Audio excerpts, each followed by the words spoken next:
Aku lagi kalkulatorin transfer 250 juta sebanyak 46 kali. Ketemunya 11,5 M. Renovasi rumah. Nah, ini bisa sama.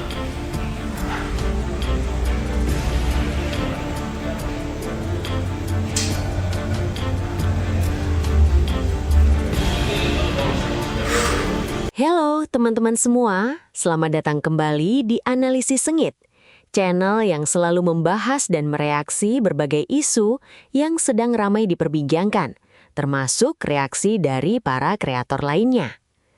Kali ini kita akan membahas Ruben Onsu yang kembali menjadi sorotan setelah muncul berbagai klaim mengenai dugaan kerugian hingga miliaran rupiah terkait proyek renovasi rumah. Di saat yang sama, nama Sarwenda juga kembali ikut menjadi perbincangan karena berbagai komentar yang bermunculan di media sosial, ditambah perkembangan terbaru yang membuat suasana semakin memanas. Benarkah Ruben selama ini terlalu percaya hingga akhirnya dirugikan? Ataukah semua ini masih sebatas klaim yang nantinya akan terjawab melalui proses hukum dan fakta-fakta di persidangan? Di sisi lain, muncul pula berbagai reaksi dari para kreator konten yang justru memicu perdebatan baru di kalangan netizen. Yang menarik, belakangan ini muncul perkembangan terbaru yang membuat isu ini kembali memanas. Publik kini menyoroti berbagai informasi yang terus bermunculan, mulai dari pembahasan mengenai dugaan aliran dana, dinamika persidangan, hingga perpindahan rumah Sarwenda yang ikut dikaitkan oleh sebagian netizen dengan polemik yang sedang berkembang. Semua itu tentu masih menjadi bagian dari perbincangan publik yang terus bergulir dan memunculkan beragam pendapat. Tonton videonya hingga usai, karena saya akan memberikan komentar cukup panjang di bagian akhir video. Yuk, kita tonton videonya. Nah, teman-teman, setelah menyaksikan keseluruhan video tadi, inilah pendapat saya secara pribadi. Yang sabar. Pusing, langsung pusing pala gue, pusing pala gue, langsung pusing. Boleh nggak aku bertanya dengan nada dering yang cukup lembut dan cukup merdu? Apakah benar? Apakah itu benar? Hah? Cuma bertanya loh saya butuh jawaban karena saya nggak tahu waktu pengiriman dan transfer itu saya nggak ada di situ, sumpah. Saya nggak ada demi apapun saya nggak ada. Jadi saya bertanya ya. Kak Ruben kayak terhipnotis ya, nggak sadar uangnya melayang dengan mudah. Aneh balasannya hinaan. Iya kan, kasihan kan Koko itu. 41 kali dikali 250 juta berapa guys? Aduh, sudah banyak sekali itu uang tuh. Ternyata bener ya, gosip itu adalah fakta yang tertunda. Dengar-dengar si Pak Haji katanya mau merit dengan si Mbak AR. Waduh, pantesan aja kemarin si Pak Haji ngotot banget pengen pisah ya kan. Memang laki-laki kayak begitu. Kalau udah ada penggantinya mau lu bilang A, B, C, D, udah kagak akan mau apapun ceritanya gitu. Jadi gue pikir, ya udah lepasin aja lah gitu. Gue lihat juga daun mudanya si Mbak AR sekarang ini mirip banget tuh dengan mantan istrinya waktu muda. Tapi ya udahlah ya, kalau memang si Pak Haji bahagia dengan pasangannya sekarang, ya udah lepasin aja gitu. Walaupun sayang banget ya, anak-anak udah gede-gede. Tapi ya nasib nggak ada yang tahu guys. Jawabannya hari ini, Bang Minola keluarkan 41 kali transfer 250 juta, ada 2 transferan yang jumlahnya 150-an juta dengan totalnya sudah 11 sekian miliar kepada kontraktor yang keluarganya mantan istri. Saya mau tepuk tangan dulu. Hebat, mantap ya, mantap kau ya.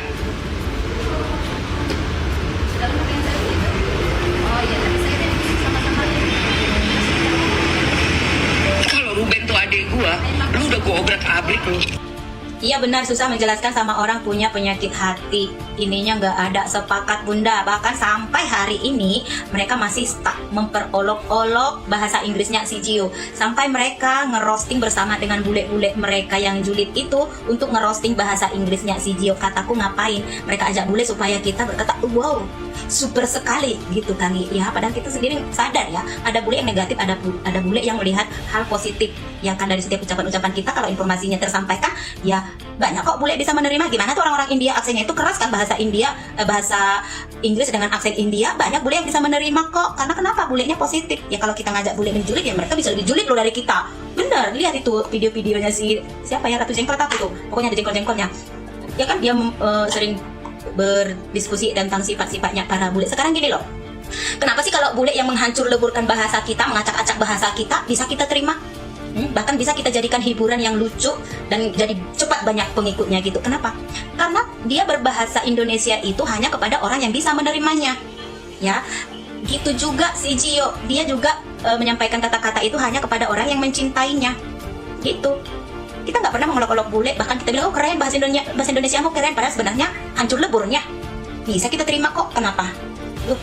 Nggak boleh kayak gitu ya. Tapi ya Bun, alhamdulillah puji Tuhannya ya, kita berbahagia dengan orang berbahagia, mengucap syukur dengan orang yang mengucap syukur aja ya.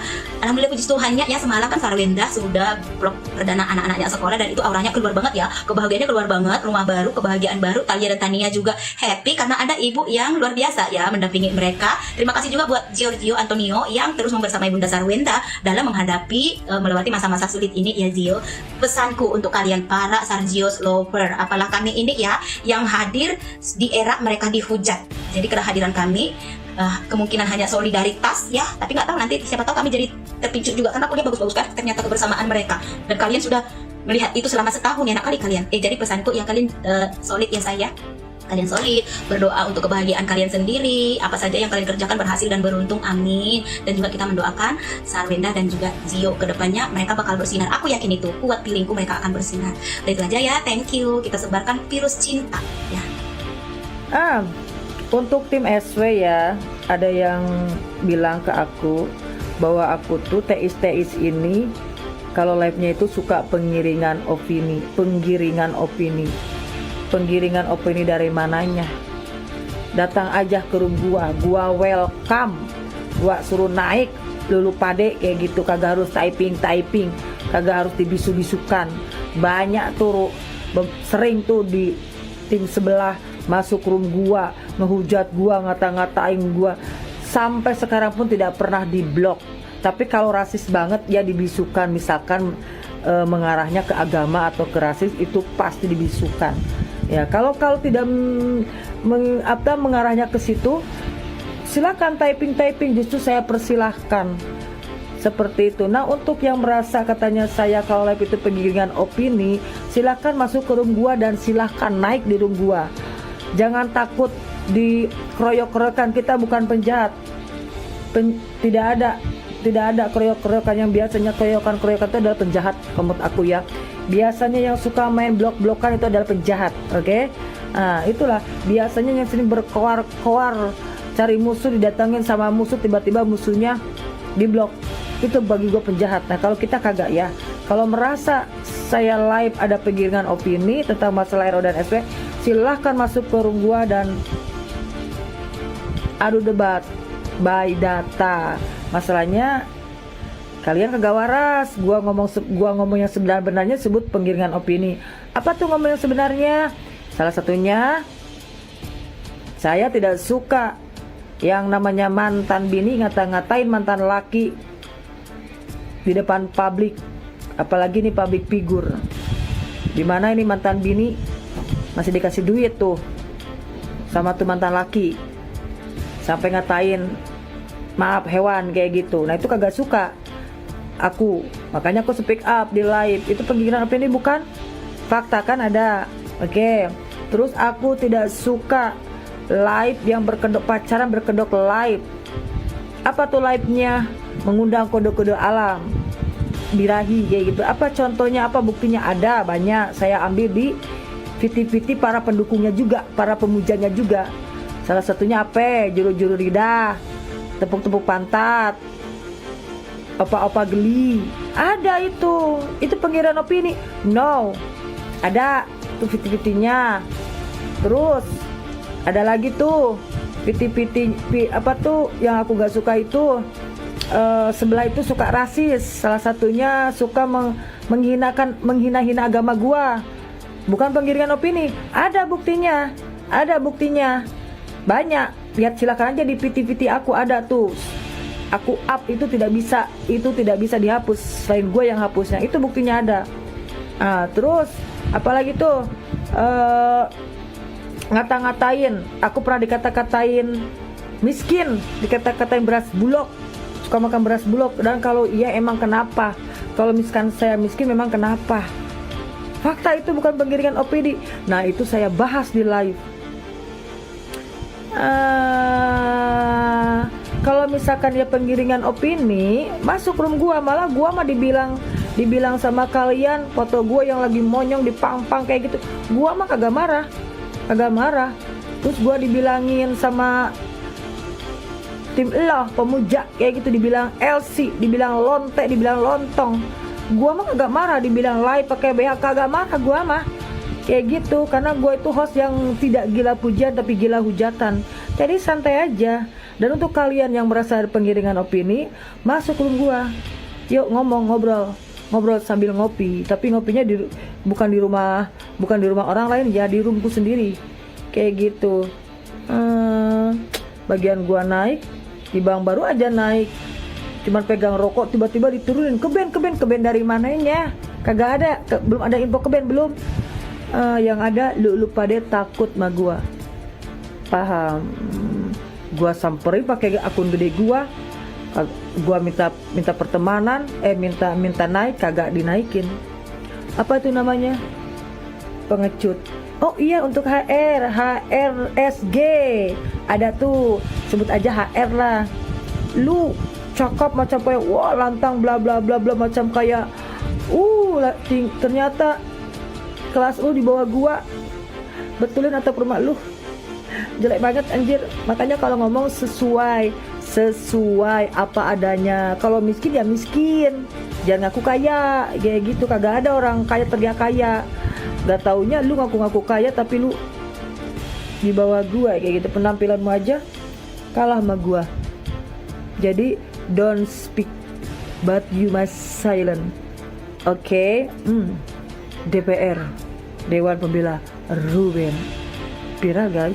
Dari beberapa kabar media kini si Sarwenda melakukan pindah, ternyata ingin mengalihkan isu pindah rumah itu karena takut dibully oleh para netizen.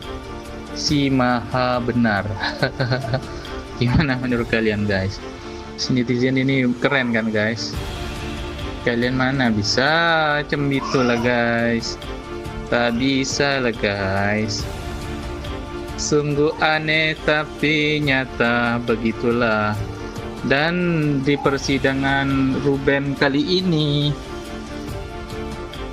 sepertinya akan bakal seru.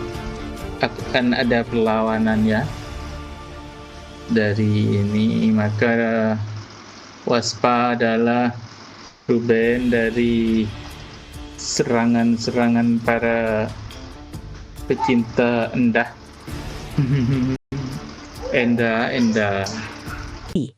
Terus terang, kasus seperti ini selalu membuat saya berpikir bahwa ketika sebuah persoalan rumah tangga sudah berubah menjadi konsumsi publik, maka hampir semua tindakan para pihak akan selalu ditafsirkan ke arah yang negatif oleh sebagian orang. Apapun yang dilakukan, selalu ada yang menganggap ada maksud tertentu di baliknya. Menurut saya, inilah yang sedang terjadi dalam polemik yang melibatkan Ruben Onsu dan Sarwenda. Saya melihat banyak sekali narasi yang berkembang di media sosial.